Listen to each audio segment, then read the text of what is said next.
दोस्तों, मैं आदिल खान। एक किताब आई है सामने जिसके बाद फिर से बाबरी मस्जिद के बारे में चर्चा होने लगी है।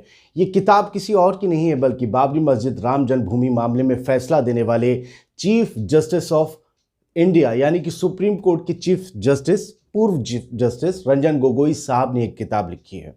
उन्होंने इसमें जो बाबरी मस्जिद राम जन्मभूमि वाले जो फैसला दिया है उस पूरे मामले का, उस बवाल का, उसके बारे में लिखा है और ऐसा लफ्ज इस्तेमाल किया है जिसको लेकर अब सवाल भी उठ रहे हैं लोग कि ये ऐसे कैसे बोल सकते हैं ex chief justice of India. ये साइंस में यकीन रखते हैं या इतना ज़्यादा अंधविश्वासी हो चले हैं लोग, ऐसा कह रहे हैं सोशल मीडिया पर। और साथ ही जो उनके ऊपर यौन शोषण के आरोप लगे थे उसके बारे में भी उन्होंने इस किताब में जिक्र किया है। आप जानते होंगे कि उनके ऊपर जब यौन शोषण के इल्ज़ाम लगे थे उसके बाद उससे उन्हें बरी किया गया था। उसके बाद राम जन्मभूमि मामले का फैसला आया, उसके बाद वो रिटायर्ड हो गए। रिटायर्ड होने के बाद बीजेपी की मेहरबानी से उन्हें राज्यसभा सदस्य बना दिया गया। ये पूरी एक सीरीज़ है, इसमें हम किसी को किसी से नहीं जोड़ रहे हैं बल्कि पूरी जो उनकी कहानी है जब से वो चर्चा में आए उसको हमने दर एक एक करके एक एक कड़ी आपको बता दी और आप समझते रहिए उसे अपने अपने तरीके से। लेकिन ये एक हकीकत है जो हमने आपके सामने बयां की।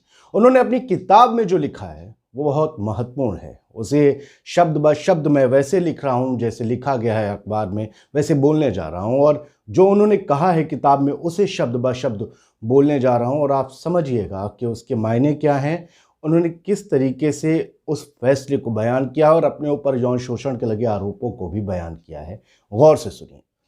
दोस्तों, सुप्रीम कोर्ट के पूर्व चीफ जस्टिस रंजन गोगोई ने अपनी किताब में लिखा है कि दैवीय शक्ति ने ही अयोध्या मामले में फैसले को संभव किया है। दैवीय शक्ति, खुदाई ताकत, भगवान की ताकत।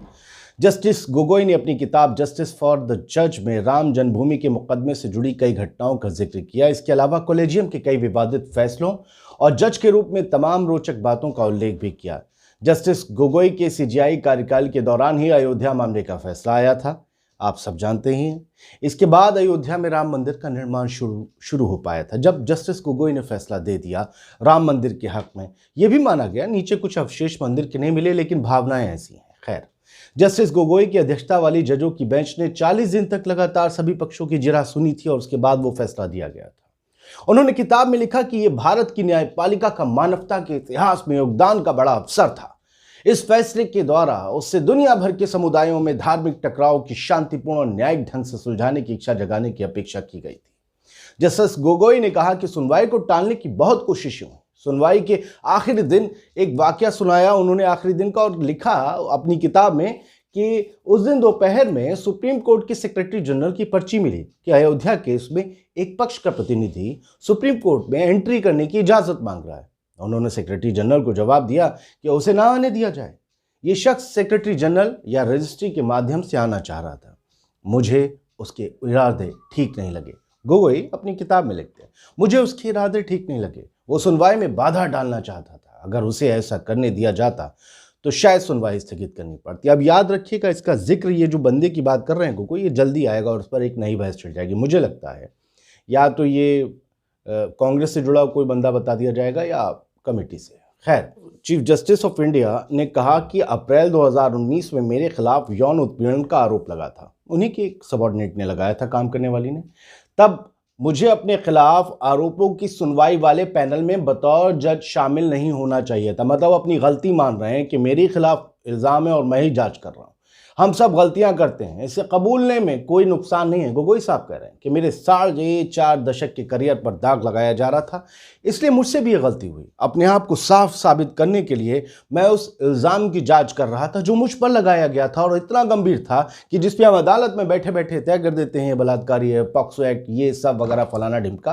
खैर, वो तो बच्चों वालों में लगता है, लेकिन यौन शोषण जैसा गंभीर आरोप जिस शख्स पर लगा हो और वो इतनी पावरफुल शख्सियत हो कि चीफ जस्टिस ऑफ इंडिया हो, राष्ट्रपति प्रधानमंत्री के बाद उसकी ताकत समझी जाती हो, उस पर ये आरोप लगे और वो अपने ऊपर लगे आरोपों की खुद जांच करे, इसको लेकर हिंदुस्तान में कई सवाल खड़े हुए थे। और इसी को लेकर अपनी गलती chief justice of India, ex chief justice of India Ranjan Gogoi ने मानी। लेकिन दैवीय शक्ति वाला आपने बयान सुना कि राम जन्मभूमि वाले मामले में दैवीय शक्ति से ही मामला सही हो पाया, या आप सोच रहे हैं कि खुद अदालतें कई बार कह चुकी हैं कि अंधविश्वासों से बाहर निकलिए, मेंढक की शादी कराने से बारिश नहीं होती है।